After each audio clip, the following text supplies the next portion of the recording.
Hello student, देखिएगा आज हम बिहार बोर्ड का क्लास 9 का एक्सरसाइज 1.1 का सॉल्व कर रहे हैं, बिल्कुल हिंदी मीडियम का। ठीक है, देखिए बहुत इजी है, बहुत इजी है। क्वेश्चन नंबर फर्स्ट क्या कहता है, बिल्कुल हम पीसफुल माइंड रखिए, एकदम शांत, और उसके बाद ध्यान दीजिएगा। देखिए कहता है क्या है, कहता है कि क्वेश्चन नंबर 1, क्या शून्य एक परिमेय संख्या है? क्या शून्य एक परिमेय संख्या है? क्या इसे आप P बटे Q के रूप में लिख सकते हैं? क्या आप इसे P बटे Q के रूप में लिख सकते हैं, जहां P और Q पूर्णांक है और Q is not equal to 0, जहां पे Q 0 के बराबर नहीं है। तो बहुत इजी है। तो पहला क्वेश्चन क्या कहता है, यहां से यहां तक देखिएगा, क्या शून्य एक परिमेय, क्या शून्य जो है एक परिमेय संख्या है? अब बिल्कुल हम लिखेंगे यस, हाँ हाँ, शून्य एक परिमेय संख्या है। शून्य एक परिमेय संख्या है। ठीक है, हाँ शून्य क्या है, एक परिमेय संख्या है। और क्या कहता है, क्या इसे आप P बटे Q के रूप में लिख सकते हैं? तो हाँ, क्यों नहीं लिख सकते हैं, लिख सकते हैं।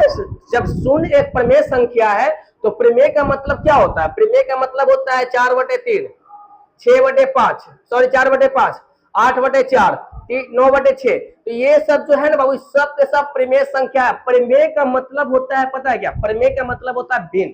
क्या होता है? भिन्न, बट्टा में जो दिया हुआ रहता है। ठीक है, तो जब शून्य जो है एक परिमेय संख्या है तो हम इसे P बटे Q के रूप में लिख सकते हैं। इसीलिए हम सेकंड स्टेप में बोलेंगे क्या,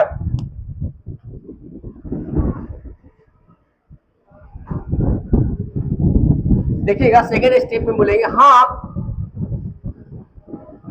हम इसे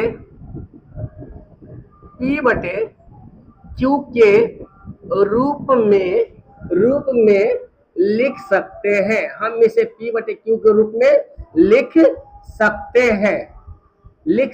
हैं। क्यों नहीं लिखेंगे? क्योंकि 0 एक परिमेय संख्या है और परिमेय का मतलब ही होता है क्या, भिन्न होता है। क्या होता है परिमेय का मतलब? भिन्न होता है। तो देखिएगा यहाँ पे, जैसे देखिए हम एज एग्जाम्पल हम आप लोग को बता रहे हैं कि अगर बाबू 0/4 हो, क्या है 0/4 है, तो ये क्या है 0/4, यानी कि हम शून्य को क्या में लिखे हैं, परिमेय संख्या में लिखे हैं। अगर हम इसका सॉल्व करते हैं, सॉल्यूशन करते हैं, यानी 4 से 0 में डिवाइड करते हैं बाबू, तो हमारा आंसर क्या आ जाता है? तो सर हमारा आंसर जो होगा वो 0 होगा। देखिए क्या होगा, वो 0 होगा। अगर हम 0/8 देते हैं तो इसका भी आंसर क्या होगा, 0 होगा। तो इस तरह से हम कह सकते हैं कि हाँ, हम लोग P बटे Q, सॉरी 0 को यानी शून्य को P बटे Q के रूप में हम लोग आसानी से लिख सकते हैं। और शून्य जो है एक परिमेय संख्या है, शून्य जो है एक परिमेय संख्या है, और इसे हम आसानी से P बटे Q के रूप में लिख सकते हैं। ठीक है, कोई दिक्कत कोई परेशानी होगा तो बोलिएगा। ठीक है, देखिए कहीं भी किसी भी तरह का कोई समस्या एकदम आसानी से क्या करता, क्या शून्य एक परिमेय संख्या है? हाँ, शून्य एक परिमेय संख्या है। क्या आप इसे P बटे Q के रूप में लिख सकते हैं? अरे क्यों नहीं लिखेंगे भाई P बटे Q के रूप में? क्योंकि परिमेय संख्या का मतलब ही होता है भिन्न होता है, बटा होता है। 4/5, 6/5, 8/10, 9/11, 12/15, ये सब के सब परिमेय संख्या है। इसीलिए हम इसे P बटे Q के रूप में लिख सकते हैं। ठीक है, कोई दिक्कत कोई परेशानी? आते हैं क्वेश्चन नंबर 2 में। क्वेश्चन नंबर 1 सॉल्व कर चुके हैं, किसी को परेशानी नहीं है। क्वेश्चन नंबर 2 में आते हैं। क्वेश्चन नंबर 2 क्या करता है, 3 और 4 के बीच में 6 परिमेय संख्या ज्ञात करना। कितने परिमेय संख्या ज्ञात करना है?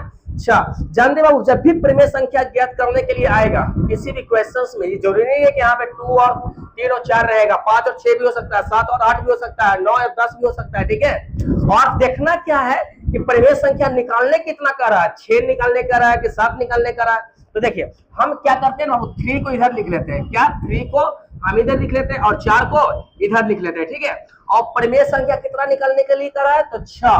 तो 6 क्या होता है, वो 7। कितना होते हैं, 7। तो हम इसे क्या करेंगे ना, मल्टीप्लाई कर देंगे ऊपर और नीचे 7 से। ठीक है, याद रखिएगा। और इधर 4 को मल्टीप्लाई कर देंगे 7 से, ऊपर और नीचे, क्योंकि हमें परिमेय संख्या निकालने के लिए करा हुआ। परिमेय संख्या का मतलब क्या होता है? परिमेय संख्या का मतलब होता है P बटे Q, यानी वो भिन्न में होगा। कुछ भी हो वो भिन्न में होगा तो होगा। तो हम ऊपर और नीचे किससे गुना करते हैं? 7 से।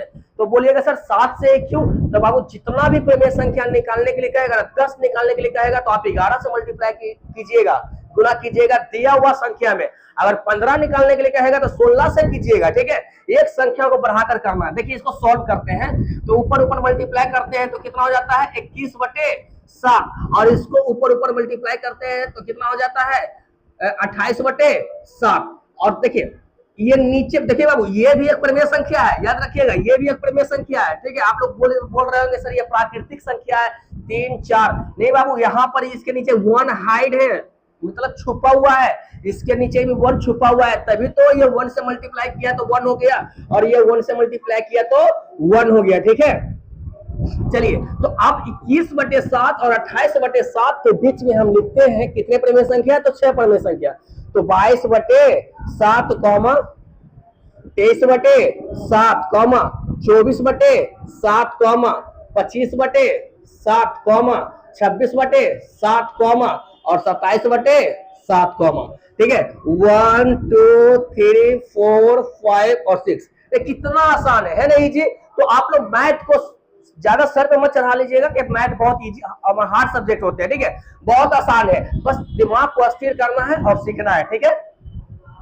आते हैं क्वेश्चन नंबर 3 में। क्वेश्चन नंबर 3 कहता है 3/5 और 4/5 के बीच में 6 प्रमेय संख्या निकालना है। कितने प्रमेय संख्या है? 6 है जी, पिछला वाली 6 था, सॉरी ये 5 निकालना है, 5 प्रमेय संख्या निकालना है, ठीक है। कितना निकालना है? 5 प्रमेय संख्या निकालना है हम लोग के। किस किस के बीच में? तो 3/4 और 4/5 के बीच में, ठीक है। तो पिछला बार क्या दिया था? 3 और 4 दिया था, लेकिन इसमें पूर्ण रूप से प्राइमरी संख्या ये खुद दे दिया है ना, भिन्न में खुद दे दिया है, तो टेंशन नहीं लेना है, बिल्कुल पहले ही जैसे बनाएगा आराम से स्थिर से, ठीक है। देखिएगा यहाँ पे 3/5 है, ठीक है, इसको गुना करेंगे, कितना 5 दिया हुआ है तो कितना से 1 आ गए 6/6 से, ठीक है।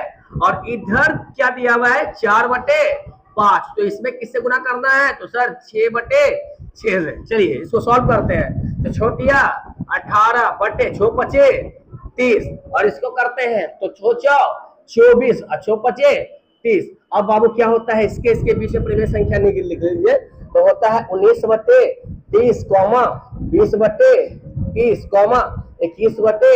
21/30, 22/30, 23/30। तो 1 2 3 4 5। देखिए बाबू ये हमारा 5 प्रमेय संख्या निकल गया। किस के बीच में? तो 3/5 के बीच में और 4/5 के बीच में, ठीक है। ये दोनों के बीच में 5 प्रमेय संख्या कर रहा था और 5 प्रमेय संख्या ऑलरेडी निकल चुका है ना। आसान, कितना इजी क्वेश्चन है, ठीक है।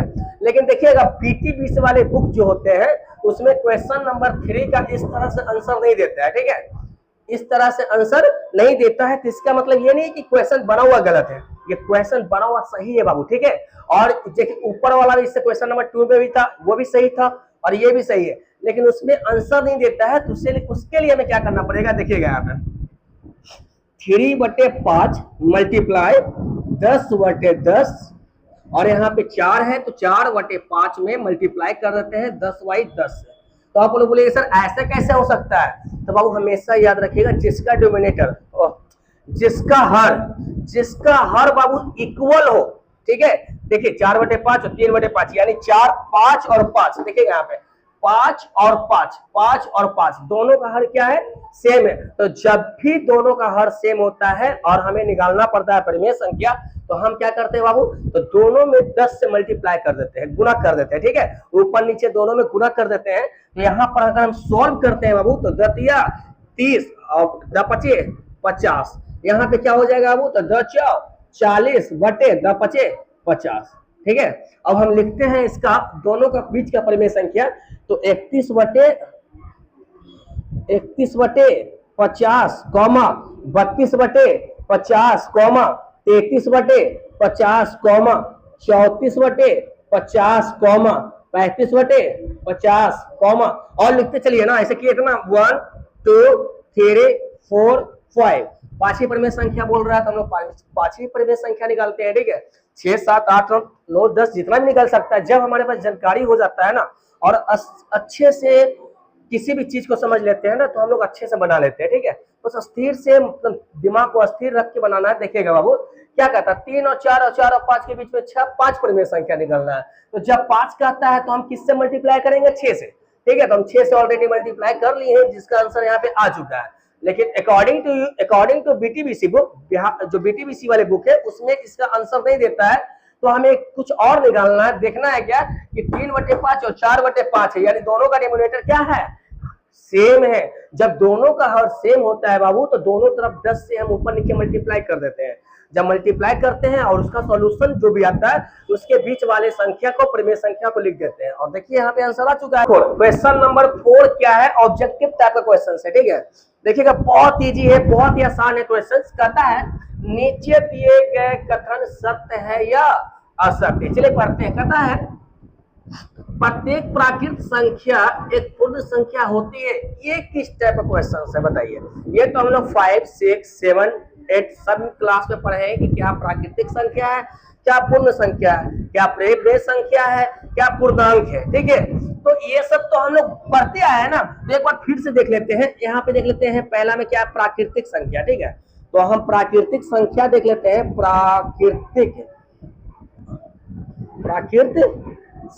प्राकृतिक संख्या क्या होता है बाबू, तो 1, 2, 3, 4, 5, 6 so on non finite. Sir जब तक हम लोग गिनते जाएंगे ना सर, तब तक प्राकृतिक संख्या होगा। जब तक कहां तक आप गिनिएगा, जहां तक प्राकृतिक संख्या होगा। चलिए अच्छी बात है। उसी में क्वेश्चन आया पूर्ण का बात, धीरे थोड़ा पूर्ण तरफ चलते हैं, थोड़ा स्टार एक बार और देते हैं और हम एक तरफ पूर्ण लिखते हैं कि पूर्ण संख्या। तो पूर्ण संख्या क्या होता है बाबू, तो पूर्ण संख्या होता है सर 0, 1, 2, 3, 4, 5, 6 और सो ऑन। जहां तक सर आप गिनते चल जाइए, लेकिन उसमें क्या लगा देना है, 0 लगा देना, क्योंकि 0 को भी सर एक संख्या के रूप में दिया गया है ना, तब जाकर उसे पूर्ण संख्या कहते हैं, यानी पूरा संख्या उसमें सम्मिलित हो जाता है, ठीक है। तो वो पूर्ण संख्या होता है। तो क्वेश्चन में आते हैं, कहता है क्या कि प्रत्येक प्राकृत संख्या एक पूर्ण संख्या है। तो प्रत्येक प्राकृतिक संख्या, जैसे देखिए ये 2 है जो प्राकृतिक संख्या है, तो क्या ये पूर्ण संख्या है, यस सर। 4 एक प्राकृतिक संख्या है, 4 क्या पूर्ण संख्या है, यस सर। 6 एक प्राकृतिक संख्या है, क्या ये पूर्ण संख्या है, तो यस सर। तो हम यहाँ पे क्या लिख देंगे बाबू आंसर में, सत्य। क्या लिख देंगे, सत्य। क्या लिखना है, सत्य। सर प्रत्येक प्राकृत संख्या जो होता है वो पूर्ण संख्या है। वो क्या है, पूर्ण संख्या है। चलिए क्वेश्चन नंबर 2 में आते हैं। कहता है प्रत्येक पूर्णांक एक पूर्ण संख्या होता है। तो देखिए पूर्ण संख्या आपके सामने दिया हुआ है 0, 1, 2, 3, 4, 5, 6 व्हाटएवर, जहां तक आप लोग गिन सकते हैं, ठीक है। लेकिन पूर्णांक का क्या मतलब होता है, पूर्णांक का मतलब गिनती भी होता है, ठीक है।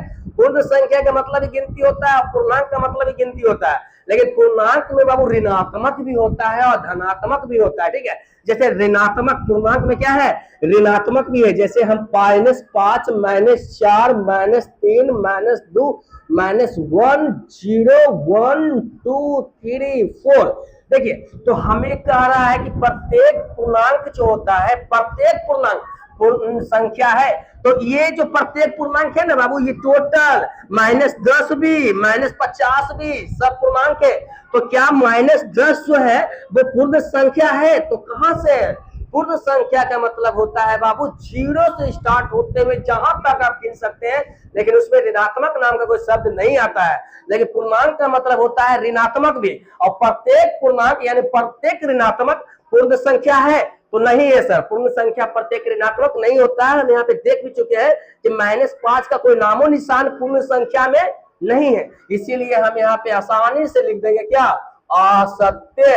क्या लिख देंगे, असत्य। एक क्वेश्चन और आता है बाबू, देखिएगा यहाँ पे एक क्वेश्चन और है ऑब्जेक्टिव टाइप में कि प्रत्येक परिमेय संख्या जो होता है एक पूर्ण संख्या है। तो अभी तो हम आप लोग को बताए बाबू परिमेय संख्या, बोल तो फिर से एक बार बता रहे। परिमेय संख्या मतलब क्या, क्वेश्चन नंबर फर्स्ट P/Q।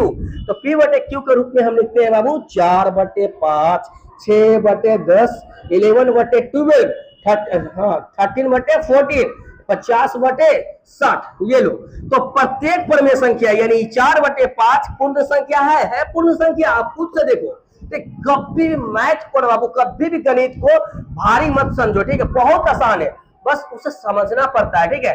तो देखो 4/5 पूर्ण संख्या के पास है, नहीं है। 6/10 है तो नहीं है।